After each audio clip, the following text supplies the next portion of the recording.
Welcome to the TFG Aftershow, where our goal is to take you deeper into the things that we do as a TFG, the Financial Guys team, and also to give you a deeper look into some of our key people and actually the prominent difference makers, too, in our area and across the country. As always, if you need us throughout the week, folks, please call us at 1-833-FIN-GUYS. That's FIN, F-I-N, guys. I'm Mike Hayflick, along with my partner, Mike Sparaza. Today, we're extremely happy to have Erie County Clerk Mickey Kearns joining us. Mickey, thank you so much for being on our show here today. I'm a big fan, and of course, it's an honor to be here. We really appreciate that. I guess I'd like to first say, and I do a little bit of prep and research, for guests coming on. I've certainly had heard of you, but we have a little something in common. Two things: South Buffalo roots. And That's right. and I'm an alum of Canisius, and I'm a triple degree alum of Canisius College. Wow. And the thing I'd say about Canisius, and you might have similar thoughts, anytime I was going to make significant changes in my life, Canisius College was the place to go because they knew I could, I could find what I needed. They'd get me through the right time frame. So, little plug to our alum, Canisius College. How about South Buffalo now? You're a graduate of Timon? A graduate of Bishop Timon. And you know what I always wondered? Are you related to the Hayflicks from Husey? Yes. Yeah. So yes, they are such. I was born on Husey Street. Oh. So we are so close to the Hayflick family. What and number? Every time I would what listen, number house? 39 Husey. You were across Matter the of fact, street. my father loved the street so much. They moved across the street. They just backed up the moving truck and moved across the street. So the Hayflicks, I'll tell you a funny story. Mr. Hayflick used to scare me sometimes because my mother would do petitions, and I've never seen anyone say no to my mother when it came to getting a signature. And Mr. Hayflick would say, "Okay, Mickey," would lift me up and down. So I always wondered that. So I'm so happy. So I love South Buffalo. I still live in South Buffalo. Mm-hmm. It's a great community, very strong community. And in addition to that, Canisius College is a very important part of my life. I was a political science major. Mm-hmm. However, you talk about making decisions, important decisions. My daughter is a senior at Canisius College right now. So, your most important asset, which is your child, I thought that much of Canisius that she should follow in my footsteps, and she's doing great, and she'll be graduating, and I'm very proud of her. Congratulations on that. I'm a little distracted now, thinking now of your connections to Husey and the Hayflick family. I'm really excited. We're gonna have to talk offline and get into even more of the history of our families and so forth. Now is probably not a good time to mention I went to Niagara University for 2 years, so probably not. I like Niagara. I like Niagara. Yeah. I got beaten up. I was at St. Mary's High School in Lancaster, and a great school. I loved every experience I ever had there. But boy, did we get our what's handed to us by Timon and St. Joe's. Yeah. Bigger schools, just powerhouses in football, basketball, and everything. So, but a lot of good memories. And I'm so proud of my alma mater, Bishop Timon, St. Jude. Now, I had, Mel Polano was such a good Catholic Christian gentleman. Jim Polano. They were role models, and they were really important to me in my development as a man. And Mel Polano would say that to you. Not only were they going to make you men, but they taught you about morals, ethics, playing hard, and carrying that over into your work life. And every time I talk about politics or running for office, I do compare it to sports. I don't take it personal. Right. I'm a Democrat that runs on the Republican line. What's wrong with that? Sure. I really don't care about the parties. I care about the people I represent. And policy, right? I mean, I'm a big policy person, and I think we could go back 20 to 30 years and talk about all the various Republicans and Democrats that have been in leadership positions, and just, again, without those labels, talk about their policies, and we could give them either thumbs up or thumbs down, pros, cons of their policies. So I think you're you're in sync with how I feel, Mickey, about your upbringing and the role models, and it sort of shapes you into your, not only your personal life as an adult, but also in your professional life. One of the things that I just thought was really cool is that the county has like a theme like this. This April is you're doing Donate Life Month. Now, has this been going on for a long time? The Donate Life, folks, if you're not that aware, it's an effort to help alert all of us of the need for organ, tissue, and eye donation. So can you tell us a little bit about that initiative, the Sure. history of it? Sure. I have to give a lot of credit to my predecessor, now Congressman Chris Jacobs, who did a great job here.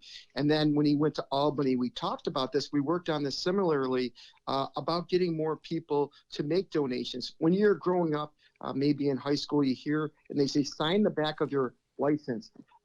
Donating is so important because you don't know whether you or your family someday may need that gift of life. And it's such an important thing. And one of the things I'm proud, I'm a data and statistic person. I'm a analytical nut. I love looking at stats and data and looking at things. But we've gone up since I've been the clerk nearly 35% in people registering to be part of the donor registry. So I'm so proud of that. And I remember I have so many friends, former council member Mike Lucurdo, who was the Delaware District Council member, who's unfortunately passed on. He was a great representative for the Delaware District. And I remember him coming into my office, and after he would get his treatments in Pittsburgh, or he got a transplant, he was so brave. He would say, Mickey, I wish more people would give the gift of life. So when I think of this, I think of Mike, I think of Mickey Hart, I think of all the people who need this. You yourself may need it someday. So think about it. It's a very important decision. When you come into the Audit Bureau, you can sign that, and that goes directly to the state, which then will go to the hospital. So if an unfortunate accident happens or a need, there's no age requirement. You can give the gift of life. So I'm very proud that my frontline staff really pushes this to people and saying, would you consider this? Well, and I see you have these stats listed on your website that thousands, as we sit here, thousands of New Yorkers literally are waiting right now for whether it's the organ, the tissue, or eye donations. And you said it's up to almost 800 Western New Yorkers. So this is a real thing. This isn't something that we all can just say, oh, support something that kind of is possibly needed. I mean, this is definitely needed. So it's a really, really cool initiative. And I guess I'd ask this for anyone watching right now and listening, maybe, how do people do this? Like if if you're sitting at home and you're wondering, did I do this already? Or if you didn't, how do I do it? Mostly the Erie County Clerk's office is the business office for Erie County. So when they come in, they may want to register a vehicle. They can contact me directly. I'll give you my direct phone number, 858-6985, 858-6985. Kelly will love me, but I do this all the time, my assistant. But look, we want to make sure that people have that opportunity. You could obviously go to connectlife.org and go online. We have a great partnership with Connect Life. So to me, it's one of the most important things. And New York State was lagging for a long time in donor signups. And when I became an assembly member, and a lot of the New York State Assembly and Senate, it's the one thing we could agree to is that, and even the governor, that donating your organs is an important thing. It's your neighbor. It's the person you see at church. It's the person you may not even know that you see in the store. And this is what West New York is all about. We are the city and the community of good neighbors. It's incredible. It's really, really cool. And that's exactly what I think Western New York is largely known for. Exactly that. Now, let's get to this. This is actually, I'm flabbergasted about this. You had a $2.1 million surplus for Correct. 2020. All I can say is, how did you do this? Well, it's actually a little bit more than that. It's over $5 million. And this is how you look at it. And I'll tell you where it's pretty impressive because I've got some really good people, but it's also leadership. We have to submit our budget, and we start this every year in August. And then obviously the legislature approves that in December. So that $2.1 million was unanticipated revenue. And I love running this office as much as I can like a business. I was a businessman before I was in politics. Love looking at the numbers. And we were anticipating approximately a $3 to $4 million surplus, which goes directly over to the county into the one pot, keeps your taxes low, helps fund other projects. However, we had some snafus. And with the governor's executive order, COVID-19 hits, unpredictable circumstances we were occurring on a daily basis. The governor, we are agents of the state. We, the audit bureaus, the DMVs that you come into, we were shut down by the governor unilaterally. All of our facilities were shut down. We were losing about $2 million a month. So I made the decision, just like the supermarkets and the store, because so many people need access to their vehicles. They're the truck drivers, the CDLs. How are we going to get the groceries to the stores so people can eat?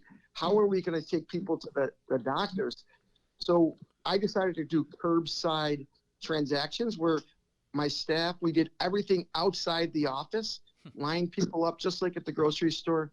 And I made a second decision, and it was a very difficult decision, and I have to give my staff a lot of credit. In our registrar's office, I said, we are the business office. This is where all the closings occur. So just think of all the financial deals that are happening. They can't happen legally until those documents go on record in the Erie County Clerk's office. So the week of Easter, I said to my staff, take the rest of the week off. I think we're going to stay open for good. We never shut down at the clerk's office one day. Someone was in the clerk's office, and that registrar's office generated nearly $2.1 billion with the B dollars. Now, where does that money go? That money goes to the NFTA. That money goes to the state.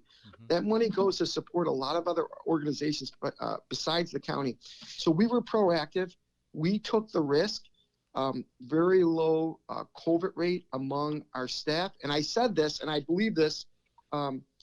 These are people that are touching, hands are touching nearly 10 documents. So I knew in the beginning that if we could get through the first couple weeks, we were good. So I don't believe you can get COVID from paperwork, or my whole staff, including myself, we would have had it. So we made it. And we were not only able to give them what we projected. Remember, we had to submit our budget pre-COVID. So this was after COVID. And in addition to that, the county cut our budget $1.5 million.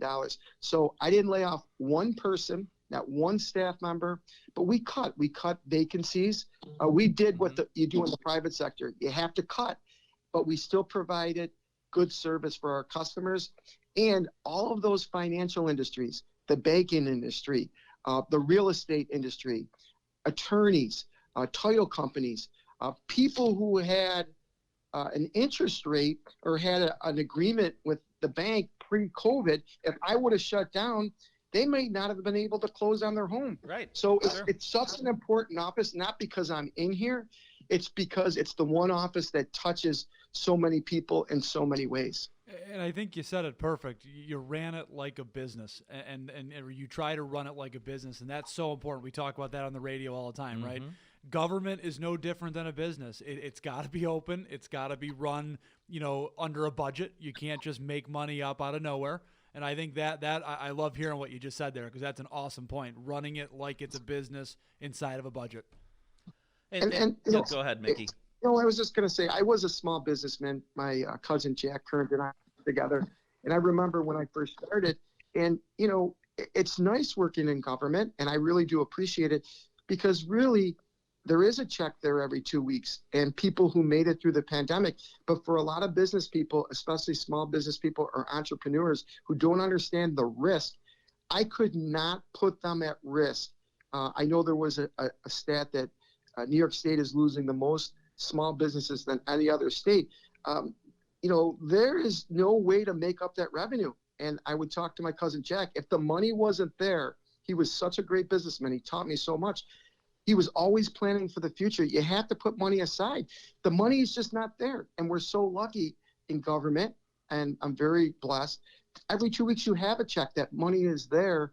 So I'm always thinking about the bottom line, how we could save money, how we could give good, efficient service.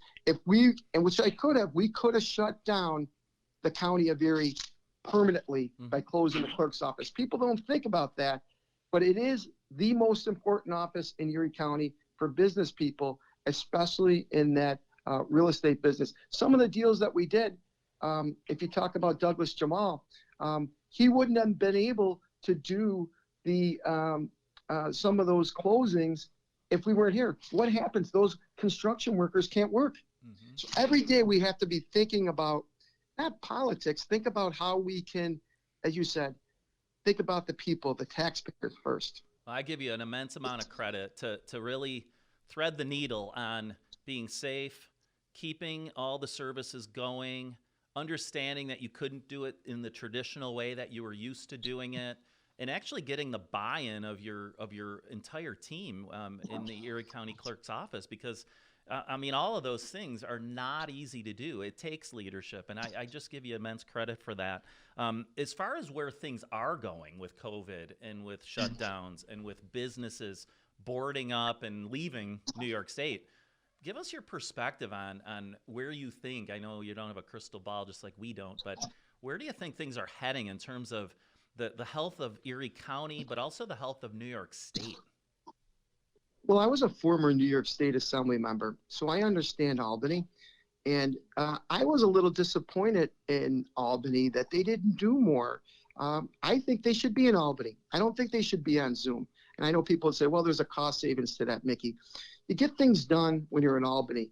And, you know, you go to the grocery store, those people are working. Why aren't our state legislators working? I'm sorry, that doesn't make me popular, but I think that we need to do more. We need a change in Albany. I'm a huge believer in term limits. I term limit myself in every job. I carried the bill.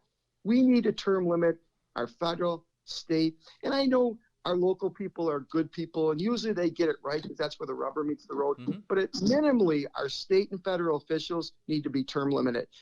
Our executives are in office too long.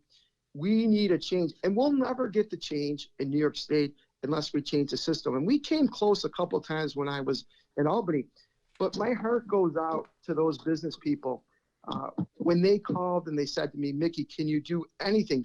When people are begging you, this is their family. This is how they make their living. And I could see if we were following the science. We're not following the science, and we have some courageous litigators out there from Holig Willig that are really taking this on behalf of our community. So I'm a big believer in balance.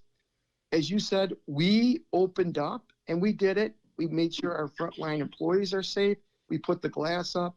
We got all of the necessary things to keep our staff safe. And then our customers, we care about our customers, but this constant open and closing can't continue. We want people to be safe, but we also we are a country based on our economy. We have to get things moving. So I'm a little disappointed in Albany. I thought they could do a little bit more and be a little bit more proactive.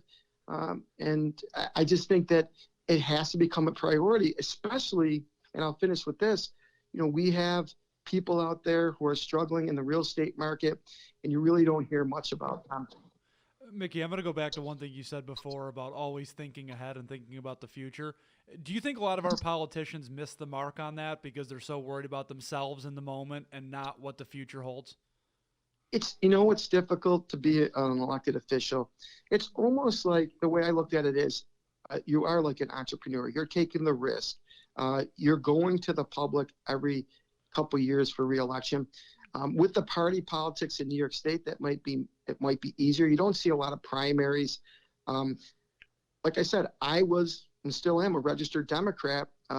During a special election, I didn't get the opportunity to run. I was offered the Republican line, and I'm the first, I believe, person. I've got the most votes ever on the independents and Republican line ever in the state of New York by a Democrat. So, yeah, it's hard. Life is risky. But I agree. I think we're not thinking ahead, and I don't think New York State is thinking ahead. And I think with the global competition that we're seeing, especially in business, New York State needs to take a step back. And maybe some of those policies, Mike, you mentioned policies, need to be put on the back burner for a while until we get our fiscal house in order. We just can't look to the federal government to bail us out every time we're in a financial mess. Agreed. And I just love where this went, this conversation, because you mentioning term limits, to me, it brings up the terms of being competent, being confident, knowing that you have a high level of commitment for what you do, right? And I know Mike and I feel very strongly about those three words, competence, confidence, and being committed to something. if you are that, and whether you're in our positions as a property and casualty expert, as a financial planner, or as an Erie County clerk, if you have those traits, it shouldn't matter if you are going to have an end of a term. It shouldn't matter if you're a teacher with those traits. It shouldn't matter that you have tenure. You should be able to then get into almost any other position in any other industry that you wish to get into because of those words. The competence that you bring, the confidence in what you can do, and the level of commitment you're bringing to that position. But I think far too many people don't feel that way. They think, oh no, what happens if I this? What happens if that happens? And they're always worried about all these extrinsic factors instead of feeling that in themselves they're capable.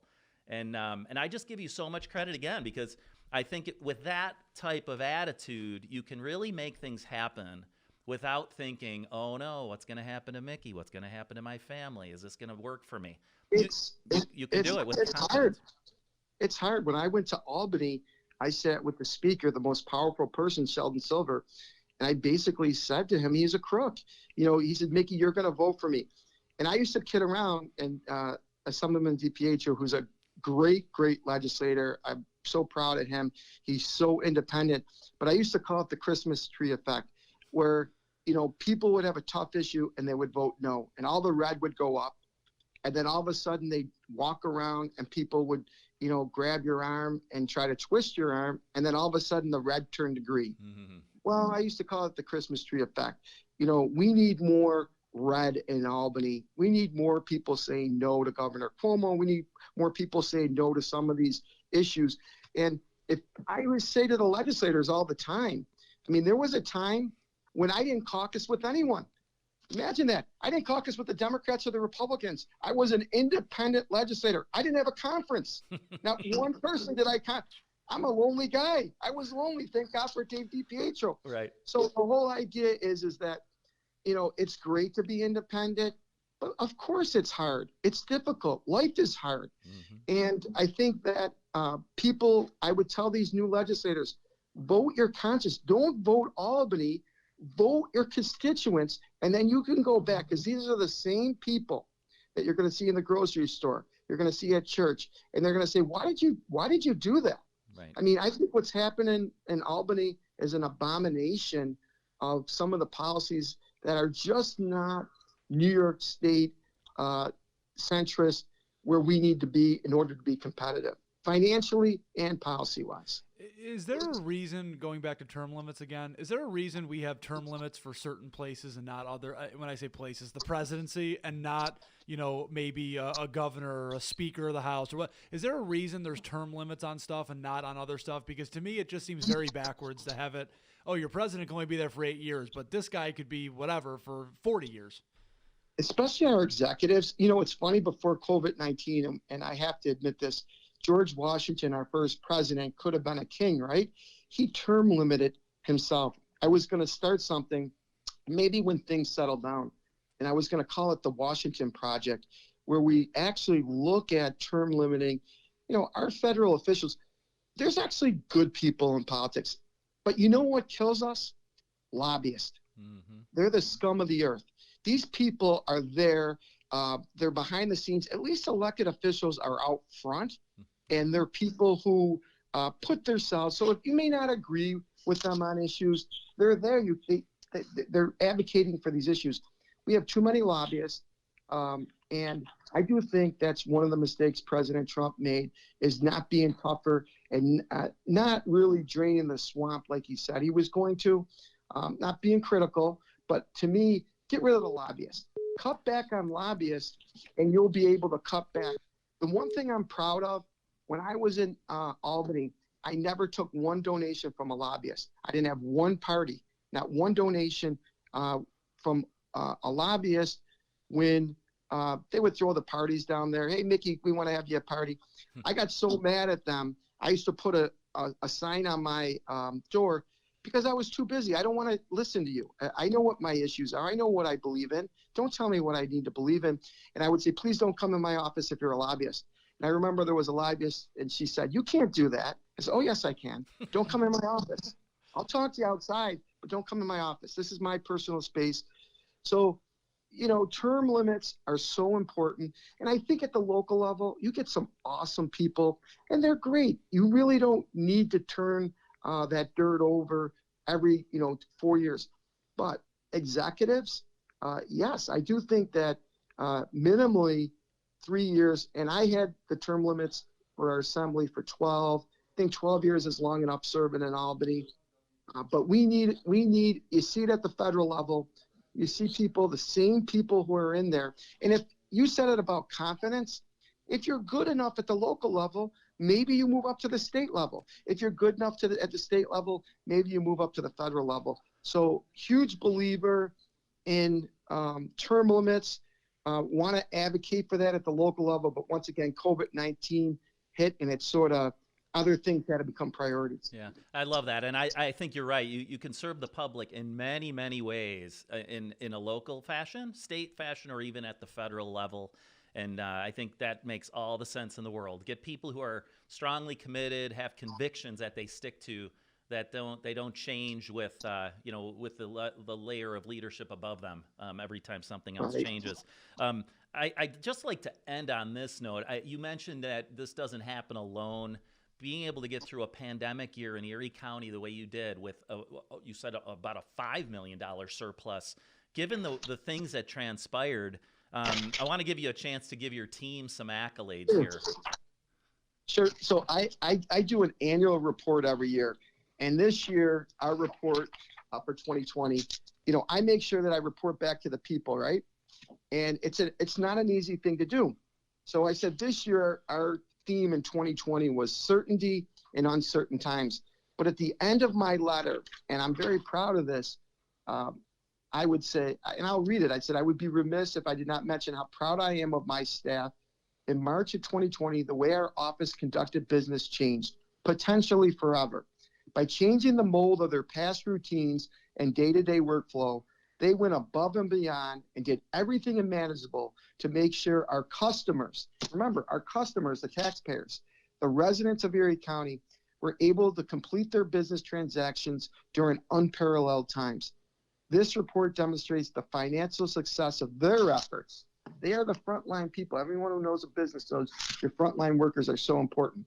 But they should also be commended for their intangible devotion to the work and on the county. That says it all for them. And I sat down with my team, and I said, I really want to make sure that we give the right accolades to our staff, because these are the people that put themselves, like the grocery workers, you couldn't get things done. If you couldn't get the CDL done, the testing done, how does that truck driver get that stuff from the warehouse to the stores? They are frontline heroes too. I appreciate what you do, Mickey, and we hope this isn't the last time we are able to speak to you. This has been a great time with you together. Anytime. I'm involved in lots of different issues, so if you need someone to discuss different issues, I'll leave you with this, and maybe this could be a future issue, and it's something I believe in. Erie County, according to the Robert Woods Johnson Foundation, is ranked 58th out of 62 counties for health and wellness, to the bad. So you talk about financial wellness, we also have to talk about our health and mental wellness in our county. And to me, coming out of COVID-19, we learn a lot of our friends and family, they're dying because of the comorbidities. These are things that could be prevented. They're very costly to the county. The healthier we are, the better we can get, as you know, better premiums. And it really makes me nervous that the obesity among our youth, and I've been working on this since 2012 when I was an assembly member. We have something called the Healthy District Initiative, where we work with superintendents, and the mental health issues with our young people is off the charts. And to see the stats, we have to do something to help our county residents, and to be at 58 out of 62. It's nice to win the Super Bowl. I want to be number one in that. I want to be the healthiest county in New York State out of the 62 counties. That's what we should be striving for. And the Bills are great supporters, whether it's a 60-day play time. They do a lot, but I'd love to talk about that in the future and how we can get better. Let's do it. No, well said. Folks, that's going to be a wrap for this week. Again, thank you to Mickey Kearns for joining us, Erie County Clerk. folks, if you need them, again, you go to the Erie County website, of course. If you're thinking about donating organs, tissues, eyes, connectlife.org. You can call Mickey 858-6985. Sorry, Kelly. 858-6985. And folks, if you need us throughout the week for wealth management, insurance needs, you can reach us at 833-FIN-GUYS. You can also check out our website, thefinancialguys.com. For my co-host, Mike Sparazza, I am Mike Hayflick. Thanks for tuning in, folks. Remember, you can find this and all TFG After Show episodes on YouTube. Have a great weekend, and thanks again for tuning in to the TFG After Show.